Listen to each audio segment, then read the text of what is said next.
नमस्कार, 20 मिनट 20 खबर में आपका स्वागत है। मैं हूं आपके साथ सुमित गुप्ता। अगले 20 मिनट में हम आपको 20 अहम खबरों से रूबरू करवाने वाले हैं। तो चलिए शुरू करते हैं 20 मिनट में 20 खबरों का सिलसिला। महाराष्ट्र के रायगढ़ जिले के हरिहरेश्वर तट पर समुद्र में एक संदिग्ध बोट मिली है। बोट में AK-47 राइफलें और कुछ कारतूस मिले हैं। इस बोट को स्थानीय लोगों ने देखा और इसकी सूचना पुलिस को दी। मौके पर पहुंची पुलिस ने बोट को रस्सी के सहारे किनारे खींचा और उससे जब्त कर लिया। ये इलाका मुंबई से करीब 190 किलोमीटर दूर है। इसके अलावा भारत खोल में एक लाइफ बोट भी मिली है। यह हरिहरेश्वर तट से करीब 32 किलोमीटर दूर है। दोनों इलाके रायगढ़ जिले के श्रीवर्धन तालुका के अंदर आते हैं। ATS चीफ विनीत अग्रवाल ने बताया है ये आतंकी साजिश भी हो सकती है। स्थानीय लोगों से पूछताछ की जा रही है।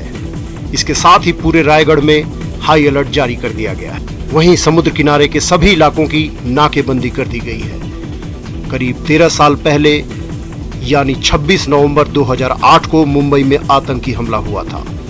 तब लश्कर-ए-तैयबा के 10 आतंकी समुद्र के रास्ते ही यहां आए थे। मध्य प्रदेश के कटनी रेलवे स्टेशन पर उस वक्त हड़कंप मच गया जब रेलवे स्टेशन के प्लेटफॉर्म क्रमांक 6 के पास बने वॉशिंग पिट में खड़ी ट्रेन की बोगियों में अचानक आग लग गई। जैसे ही इस बात की जानकारी रेलवे प्रशासन को लगी तो आग पर काबू पाने की कोशिशें शुरू हो गई। हालांकि तब तक दोनों बोगियां काफी जल चुकी थीं। फायर ब्रिगेड की मदद से घंटों की मशक्कत के बाद आग पर काबू पाया गया। वहीं NKJ के एरिया मैनेजर ने जानकारी देते हुए बताया कि आग लगने का कारण फिलहाल स्पष्ट नहीं हो पाया है। आने वाले समय में इंक्वायरी होने के बाद इस बात का खुलासा हो पाएगा। आग लगने से कटनी स्टेशन पर कुछ देर के लिए अफरा तफरी की स्थिति बनी रही, लेकिन फिलहाल इस घटना में किसी प्रकार की कोई जनहानि नहीं हुई है। राजस्थान में भारी बारिश के कारण नदी नाले उफान पर हैं। उदयपुर में सभी नदियां उफान पर हैं, जिससे कई रास्ते बंद हो गए हैं। पुलियों पर पानी की चादर चल रही है, जिससे लोगों को आवाजाही में भारी परेशानी का सामना करना पड़ रहा है। शहर से 50 किलोमीटर दूर वली गांव में झामरी नदी पुल से गुजरते हुए एक मिनी ट्रक नदी में बह गया। इस ट्रक में 3 लोग सवार थे, जो ट्रक के साथ नदी में डूब गए। हादसे के बाद ग्रामीणों ने काफी मशक्कत के बाद तीनों को बचाया है। ग्रामीणों ने रस्सियों के सहारे तीनों को बाहर निकाला और फिर ट्रक को भी निकाला गया। इधर भारी बारिश के कारण उदयपुर में गुलाब बाग में एक विशालकाय पेड़ धराशायी हो गया, जिसके चलते पेड़ के नीचे खड़े 2 वाहन क्षतिग्रस्त हो गए। गनीमत ये रही कि हादसे के समय गाड़ियों में कोई नहीं था। राजस्थान में मॉनसून लगातार सक्रिय है। वहीं बाड़मेर सिरोही में भारी बारिश के चलते 20 अगस्त तक स्कूलों में छुट्टी के आदेश जारी किए गए हैं। बुधवार की बात करें तो बाड़मेर में करीब 9 घंटे तक बादल बरसे, जिसके बाद 42.0 मिलीमीटर बरसात दर्ज हुई है। लगातार बारिश ने बाड़मेर जिले में आम जनजीवन को अस्त व्यस्त कर दिया है। भारी बारिश की वजह से बाड़मेर जिला मुख्यालय की निचली बस्तियों में पानी भर गया है। शहर के बलदेव नगर और विष्णु कॉलोनी के घरों के अंदर 2 से 3 फीट तक पानी भर गया है। घरों के अंदर का सामान तैरता हुआ दिखाई दे रहा है। रोज बारिश होती है, थोड़ा बहुत पानी आता है, इधर उधर हो जाता है, लेकिन इस बार जो पानी आया है ना, सबके घरों में घुस गया है। लोगों का रहना, सोना, खाना पीना सब मुश्किल हो रहा है। बारिश के बाद में सभी घरों में पानी है। लोगों के घरों में पानी, खाना भी नहीं बना सकती, महिलाएं खड़ी है पानी के अंदर और आगे निकासी नहीं है। हमारे किसी तरह से निकासी पानी का करा जाए। लगातार बारिश के बाद टोंक जिले के पीपलू तहसील में जर्जर सरकारी बिल्डिंगों में काम करना मुश्किल हो रहा है। देखिए, ये बदहाल हो चुका कार्यालय भू अभिलेख निरीक्षक का है, जहां छत से प्लास्टर गिर गया। वो तो गनीमत ये थी कि उस वक्त वहां कोई था नहीं, वरना बड़ा हादसा हो सकता था।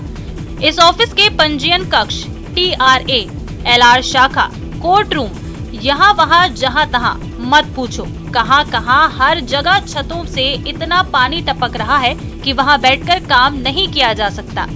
इतना ही नहीं, करंट भी प्रवाहित होने लगा है। ऐसे में डर के कारण कर्मचारी ऑफिस के बाहर पेड़ के नीचे बैठ रहे हैं। साथ ही पंजीयन शाखा के रिकॉर्ड को तहसीलदार के आवास पर शिफ्ट किया गया है। 1999 में बने इस भवन की मरम्मत के नाम पर कई बार खानापूर्ति हुई है, लेकिन हालत क्या है आप देख ही सकते हैं। बरसात हो रही है तो उससे जो तहसील कार्यालय की जो बिल्डिंग है उसमें पूरी छत जो है वो पानी से टपक रही है और उसकी वजह से 2-3 जगह से छत का जो है वो गिर भी चुकी है। एक दो तो LR सेक्शन में जो है वो सीट पर ही छत गिर गई है। हालांकि कर्मचारी उस समय वहाँ नहीं था, तो इस वजह से कर्मचारी को कोई नुकसान नहीं हुआ। डूंगरपुर जिले में मानसून सक्रिय है। पिछले 2 सालों का रिकॉर्ड तोड़ते हुए इस साल अभी तक अच्छी बारिश भी हुई है, लेकिन डूंगरपुर जिले के कई छोटे बड़े बांध व तालाबों में पानी की आवक बहुत कम हुई है। फिलहाल जिले के सिर्फ 3 बांध ही ओवरफ्लो हुए हैं। डूंगरपुर जिले में सिंचाई विभाग के 21 बड़े बांध और तालाब हैं। इसमें से 13 मीटर की क्षमता वाला सोम कमला आंबा बांध, आकरसोल का नाका, मेवाड़ा और अमरपुरा बांध ही ओवरफ्लो हुए हैं। 8 जलाशयों में करीब आधा पानी आया है, जबकि 9 बांधों में 30% से भी कम पानी आया है। जिले में 62% बारिश अब तक हो चुकी है। बावजूद इसके कई छोटे बड़े बांध और तालाब खाली हैं। इसके पीछे पहली वजह धीमी बारिश बताई जा रही है। इस बार एक साथ बारिश नहीं हुई, जिस वजह से पानी बांध तक नहीं आया। वहीं दूसरी वजह बांध और तालाबों में पानी की आवक मार्गों पर अतिक्रमण है। कई लोगों ने पानी आने के मुख्य रास्तों पर ही निर्माण कर दिया है। नदी नालों को पाट दिया है, जिस वजह से भी पानी बांध या तालाब तक नहीं पहुंच पा रहा।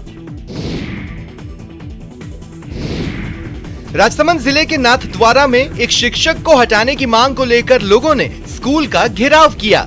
मामला राजकीय उच्च माध्यमिक विद्यालय उथनोल का है। लोग स्कूल के एक शिक्षक नरेंद्र कुमार पानेरी को हटाने की मांग कर रहे थे। लोगों ने शिक्षक पर अश्लील हरकत करने, दुर्व्यवहार करने, गुटबाजी फैलाने और परेशान करने के आरोप लगाए। लोग स्कूल के सामने खड़े हो गए और छात्रों को अंदर नहीं जाने दिया। करीब 1 घंटे तक चले प्रदर्शन के बाद जिला शिक्षा अधिकारी ने शिक्षक नरेंद्र कुमार को APO करने की बात कही, जिसके बाद ग्रामीण शांत हुए। लोगों का कहना है कि शिक्षक की हरकतों को लेकर 15 दिन पहले अधिकारियों को लिखित शिकायत दी गई थी, लेकिन जब कोई कार्रवाई नहीं हुई तो स्कूल का घेराव किया गया। ग्रामीणों ने चेतावनी दी, अगर शिक्षक को निलंबित नहीं किया गया तो वे उग्र आंदोलन करेंगे। देश का रेलवे बहुत बड़े बदलाव से गुजर रहा है। इस बदलाव का असर हर रेलवे जोन में देखा जा रहा है। इसी कड़ी में उत्तर पश्चिम को रेलवे बोर्ड से नए दिशा निर्देश मिले हैं, ताकि पेंडिंग कामों को जल्द से जल्द निपटाया जा सके और आने वाले समय में रेलों की दशा और दिशा दोनों में आमूल-चूल परिवर्तन किया जा सके। रेलवे बोर्ड से मिले निर्देशों के बाद उत्तर पश्चिम रेलवे के महाप्रबंधक ने NWR के सभी विभागाध्यक्ष और मंडल रेल प्रबंधों के साथ संरक्षा बैठक की। इस बैठक का मूल मकसद गति शक्ति योजना पर विशेष ध्यान देना था। बैठक में सभी मंडल रेल प्रबंधक वीडियो कॉन्फ्रेंस के माध्यम से जुड़े। बैठक में महाप्रबंधक ने यात्री सुविधाएं बढ़ाने के निर्देश दिए, ताकि यात्रियों को एक आरामदायक सफर मिल सके। साथ ही उत्तर पश्चिम रेलवे पर संरक्षा के लिए किए जा रहे कामों में तेजी लाने के भी निर्देश दिए गए। ओडिशा में मूसलाधार बारिश के कारण कई जिलों में महानदी के बाढ़ का पानी भर जाने के कारण जहां कई लोगों के जीवन में मुसीबतें खड़ी हो गई हैं, वहीं कुछ पर्यटकों के लिए ये नदी आकर्षण का केंद्र बन गई है और वे लबालब बह रही नदी को निहारने के लिए उमड़ पड़े हैं।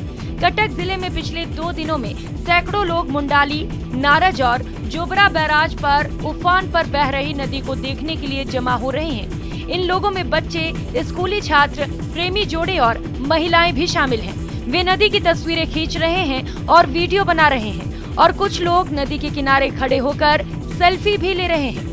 इन बैराज पर लोगों के उमड़ने के कारण यातायात की रफ्तार मंद पड़ गई है और पुलिस को यातायात के प्रबंधन के लिए मशक्कत करनी पड़ रही है। राज्य में महानदी पर बने कई अन्य पुलों पर भी कुछ ऐसा ही नजारा देखने को मिल रहा है। महानदी जब भी उफान पर बहती है तो पहले भी ऐसे नजारे देखने को मिले। नदी के कई हिस्से ज्यादातर मौसम में सूखे पड़े रहते हैं। ओडिशा में लगातार हो रही बारिश ने कोहराम मचा रखा है। भारी बारिश के कारण आई बाढ़ से ओडिशा के 10 जिलों के करीब 2000 गांवों की 5 लाख आबादी प्रभावित हुई है। बाढ़ के कारण अभी भी 425 गांव डूबे हुए हैं। प्रशासनिक अधिकारियों के मुताबिक बुधवार शाम तक बाढ़ से निकालकर 60,000 से अधिक लोगों को सुरक्षित स्थानों पर पहुंचाया गया है। इस बीच खुर्दा इलाके में बाढ़ के पानी में फंसे लोगों के रेस्क्यू की तस्वीर सामने आई है। ODRF और फायर ब्रिगेड की टीम ने बाढ़ में बुरी तरह घिर चुके एक गांव से 15 लोगों का रेस्क्यू किया और सुरक्षित जगहों पर पहुंचाया। अधिकारियों के मुताबिक इन लोगों के बाढ़ में फंसे होने की जैसे ही खबर मिली, राहत बचाव की टीम सक्रिय हुई और मौके पर पहुंचकर इन्हें सुरक्षित निकाला गया। जिन लोगों को बाढ़ प्रभावित इलाकों से बाहर निकाला जा रहा है, उन्हें खाना और पानी भी मुहैया कराया जा रहा है। बता दें कि राज्य में बाढ़ प्रभावित इलाकों में राहत बचाव के लिए NDRF की 11, ODRF की 12 और फायर ब्रिगेड की 52 टीमों की तैनाती की गई है, जो तेजी से बाढ़ प्रभावित इलाकों में रेस्क्यू के काम को अंजाम दे रहे हैं। उत्तर प्रदेश के उन्नाव में बच्चे के बहरेपन को दूर करने के लिए टोटका करने का एक हैरान करने वाला मामला सामने आया है। दरअसल अपने नन्हे बेटे की बीमारी को ठीक करने के लिए एक पिता सामने से आ रही ट्रेन के सामने खड़ा हो गया। इस घटना के बाद चारों तरफ अफरा तफरी मच गई। जब ट्रेन रुककर ड्राइवर ने बच्चे के पिता को ट्रैक से हटाने की कोशिश की तो सारा माजरा समझ में आ गया। बताया गया कि बेटे को गोद में लेकर हॉर्न सुनवाने के लिए पिता ट्रेन के सामने खड़ा हुआ था। इसके बाद ड्राइवर ने ट्रेन रोककर पिता को ट्रैक से हटाने की कोशिश की, लेकिन हॉर्न सुनवाए बिना पिता न हटने की जिद पर अड़ा रहा। इसके बाद मजबूरन ड्राइवर ने हॉर्न बजाकर पिता की इच्छा पूरी की। बताया जा रहा है कि इस चक्कर में करीब 5 मिनट तक ट्रेन रुकी रही। जब ड्राइवर ने हॉर्न बजाकर पिता की इच्छा पूरी कर दी, तब जाकर गोद में बेटे को लिए पिता ट्रैक से हटा। इस पूरे वाक्य को देखने के लिए आसपास के लोगों की भीड़ इकट्ठा हो गई। बताया गया कि सुनने में अक्षम बेटे को सही करने के लिए पिता ने जान जोखिम में डाली थी। भारी बारिश के कारण मध्य प्रदेश के कई इलाकों में नदियां उफान पर हैं। खरगोन जिले में नर्मदा नदी उफान पर चल रही है, लेकिन उसके बाद भी कुछ युवा जान जोखिम में डाल रहे हैं। ये वीडियो जो आप स्क्रीन पर देख रहे हैं वो खरगोन का ही है। नर्मदा नदी उफान पर है और आसपास के गाँव में लोग दहशत में हैं, लेकिन इन युवाओं को इसका बिल्कुल भी भय नहीं है। जान जोखिम में डालकर हीरोपंती दिखा रहे हैं। बीच नदी में डूबे स्ट्रक्चर पर बैठकर मस्ती कर रहे हैं। इनकी लापरवाही का ये वीडियो सोशल मीडिया पर जमकर वायरल हो रहा है। लोग इन युवाओं को ट्रोल कर रहे हैं। प्रतिबंध और मुनादी के बावजूद लोग लापरवाही कर रहे हैं। इस वीडियो को देखिए और सोचिए, अगर थोड़ी सी भी चूक हुई तो इनका क्या हश्र होगा। दरअसल ओंकारेश्वर, बरगी और इंदिरा सागर बांध के गेट खोलने से नर्मदा का जलस्तर लगातार बढ़ रहा है। संगम नगरी प्रयागराज में गंगा और यमुना दोनों नदियां उफान पर हैं। गंगा और यमुना नदियों के उफनाने से संगम क्षेत्र के सभी घाट पूरी तरह से जलमग्न हो गए हैं। संगम जाने वाले रास्ते भी पूरी तरह से बाढ़ की चपेट में हैं। संगम जाने वाली जिन सड़कों पर मोटर गाड़ियां फर्राटा भरती थी, अब वहां पर नावें चल रही हैं। बाढ़ के खतरे को देखते हुए जिला प्रशासन ने अलर्ट घोषित कर दिया है। संगम तट पर बैठने वाली घाटिये, तीर्थ पुरोहित, दुकानदार और नाविक भी सुरक्षित स्थानों की ओर जा रहे हैं। गंगा और यमुना नदियों के बढ़ रहे जल स्तर को देखते हुए संगम पर SDRF और जल पुलिस की तैनाती कर दी गई है। ऐसी मान्यता है कि मां गंगा और यमुना नदियां बड़े हनुमान मंदिर के गर्भगृह में पहुंचकर हनुमान जी का अभिषेक करती है। जिस साल हनुमान जी को गंगा और यमुना नदियां स्नान कराती है, वो साल काफी शुभ माना जाता है।